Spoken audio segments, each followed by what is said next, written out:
Hey guys, and welcome back. This is ChosenArchitect, and as you can see, we're in the Nether, but we're gonna be playing around with more Nature's Aura. So I hope you guys are ready. Hey guys, Future Chosen here. Just wanted to say to all my Patrons, if you guys didn't already know, you can find the world download over on the Patreon page, or you can find it linked down in the description below if you're interested in downloading this world and trying it out for yourself. So anyways, let's get on with today's video. So last episode, we left off getting ourselves set up with the Nature's Aura. And yeah, we've kind of worked our way into it. Now we need to expand a little bit and do a few things. What does this guy have to offer, by the way? Nothing really. Dye sponge? No. Anyways. So this right here, let's go ahead and get rid of this guy before it gets overwhelming. There we go, much better. So we need to kind of move into some other dimensions to kind of further our knowledge in Nature's Aura.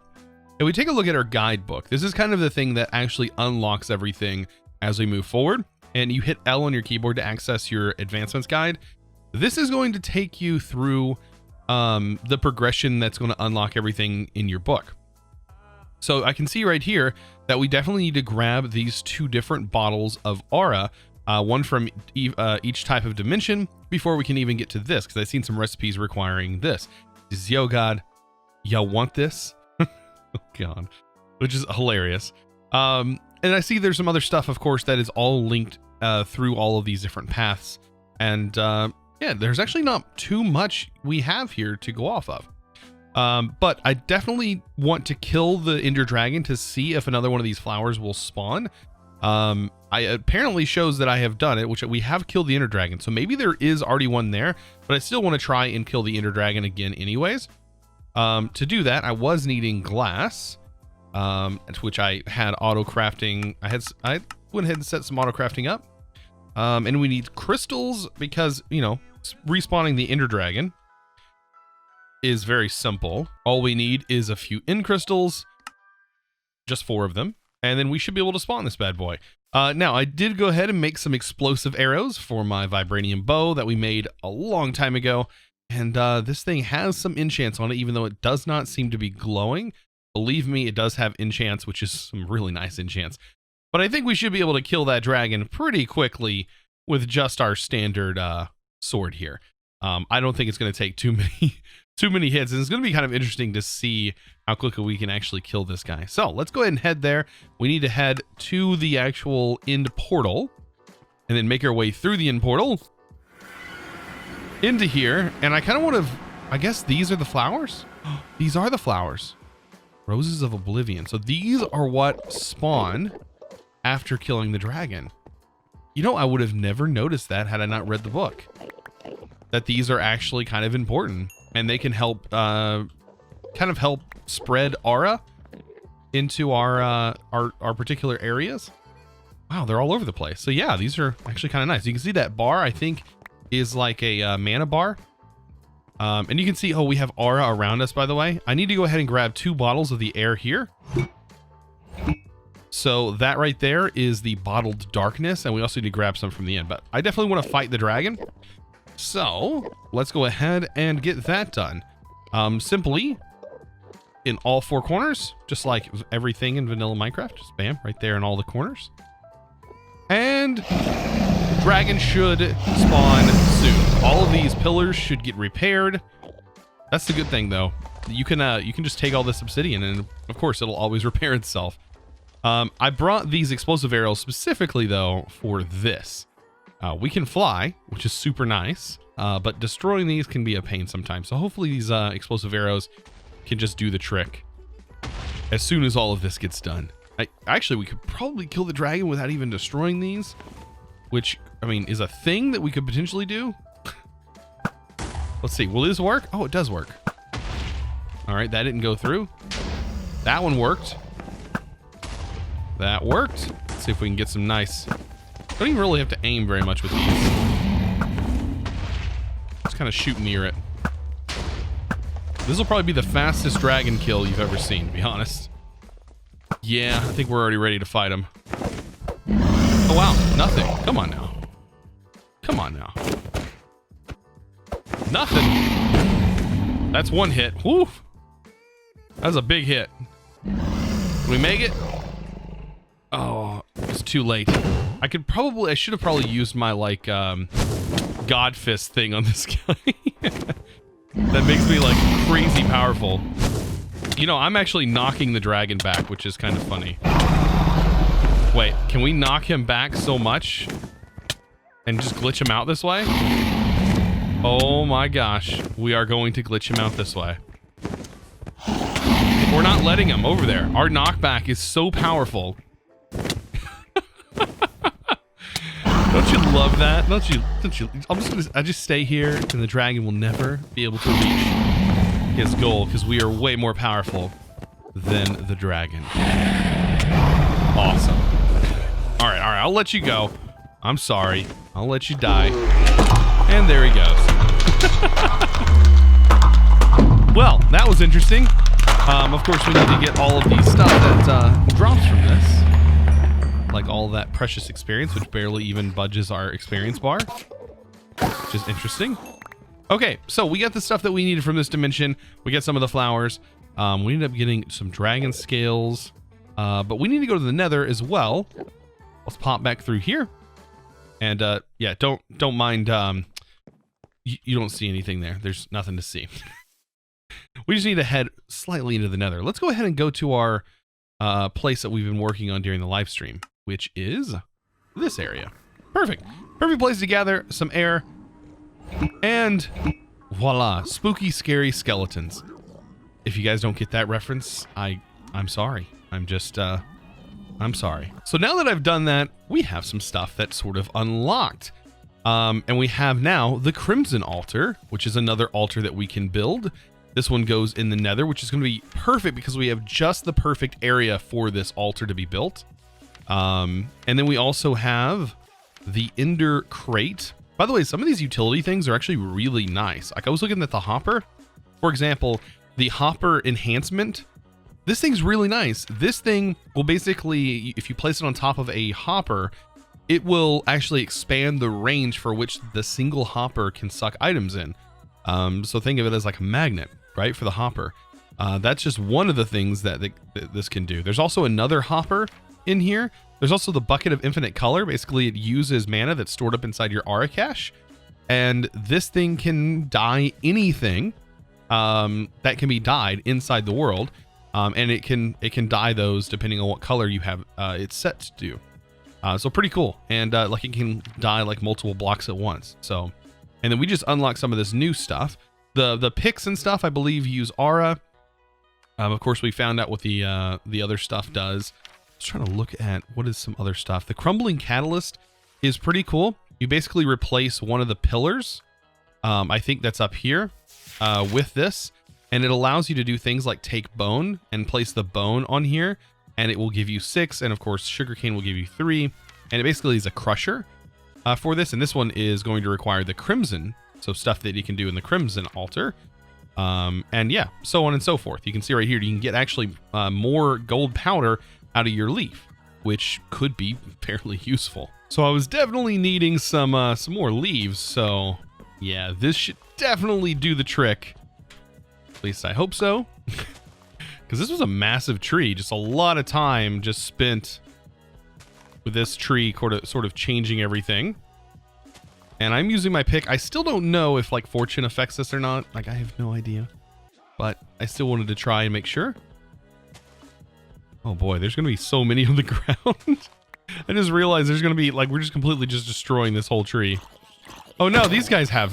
What? Get out of here. You don't need none of that.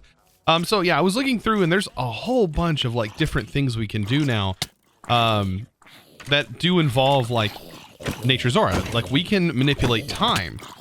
There's that opened up. So there's a ability for us to change the time of day using aura.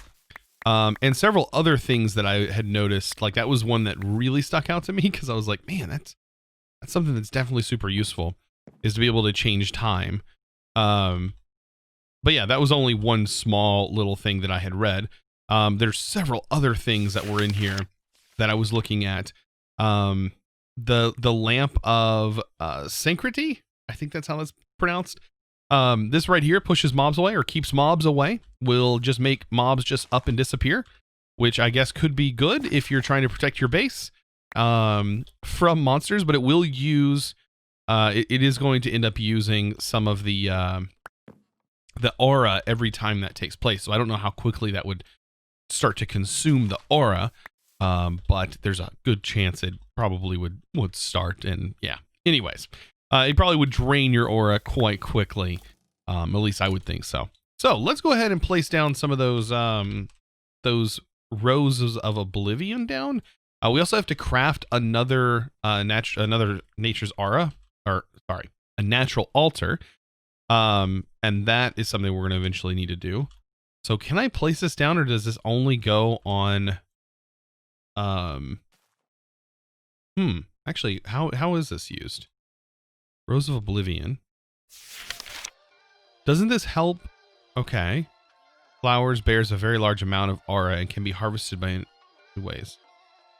Dropping an eye of ender on the ground close to it will cause the rose to consume it and start dispersing its aura into the environment. So can we place this? Okay, so I'm able to place it on Instone. Now it did say that I'm unable to move this until it's used up. I definitely need to use an Eye of Ender, is what it said, to drop onto this thing to activate the aura. Okay, so there it goes. And now it is dispersing its large amount of aura that it contains into the world. So we technically right here have a really decent way of replenishing the aura quickly in the world, and we just have to kill the Ender Dragon to do so. So this actually isn't horrible. Yeah, you can see we're already at the plus area in the bonus, so it is going to continue to fill up, and definitely want it around here because this does drain the aura very significantly. So I have to craft up another altar real quick, get this little process going, and then we can actually move into the end because I have to build that multi-block altar to get this thing up and running, or at least move us into the next step. Like, right, the Crimson Altar. This is going to require a few things, and we should have everything. It looks like mostly nether bricks, some more brilliant fiber for the main blocks. Some red, looks like red stone brick or red brick there, and looks like the same sort of thing, just using that different wood materials that you find in the nether.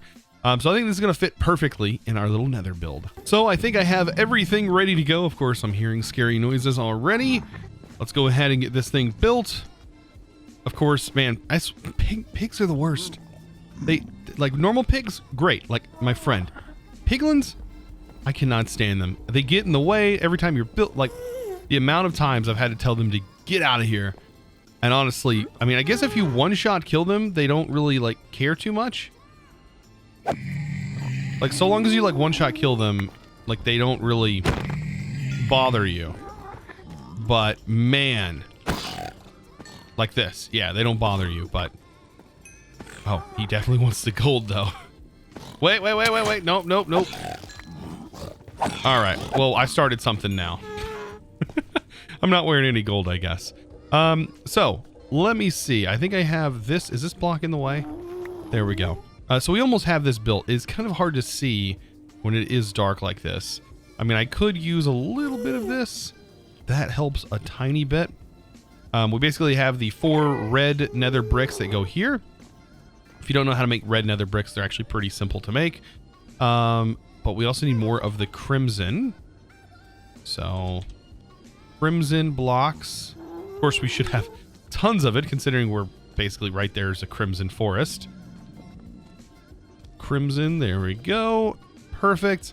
And the rest of it is just regular nether brick that runs through here. Right here is the crimson log as well. So hard to tell where I've already placed it, but we have placed it here. It's gonna be kind of interesting to have all this set up in our little base here. Let's see, we'll place this here, then this goes up pillared, just like so. There is something in the way here because that is definitely not brick. Perfect. All right, and then the last bits, these are just gold. They're basically nether bricks that have the gold leaf and the brilliant leaf infused into them. And then, voila. Last but not least, we place our altar, which, by the way, I can put wood underneath that. That's perfectly fine. New altar. It is going to look like this, but once we place it here, it has become corrupted. And so now it is going to consume the aura that is in the area. Now, I'm thinking... Oh, it just got super scary. And you can see the aura sort of coming off the edges here. So yeah, this is going to generate a different type of material. Because this area isn't the greatest in the world, I'm probably also going to place these here for an extra boost of aura into the area. These should work. There we go. Because this is going to be draining the area, I don't want this area to be like super bad. Now we should be able to use the same thing, right? It's iron, and this creates a different type of ingot. Or is it not iron? Or does it use the same kind of, does it use the same kind of stuff? So it's going to use gold now to make tainted gold. Interesting. Gold to tainted gold. And that is going to be used in more crafting recipes. Just like that. Gold factory. Right. It looks like our next step getting into Nature's Aura is going to be making the offering table to the gods. And, well, it does seem kind of interesting with all of the flowers and stuff. So we're going to need a rather large area, flat area to do this.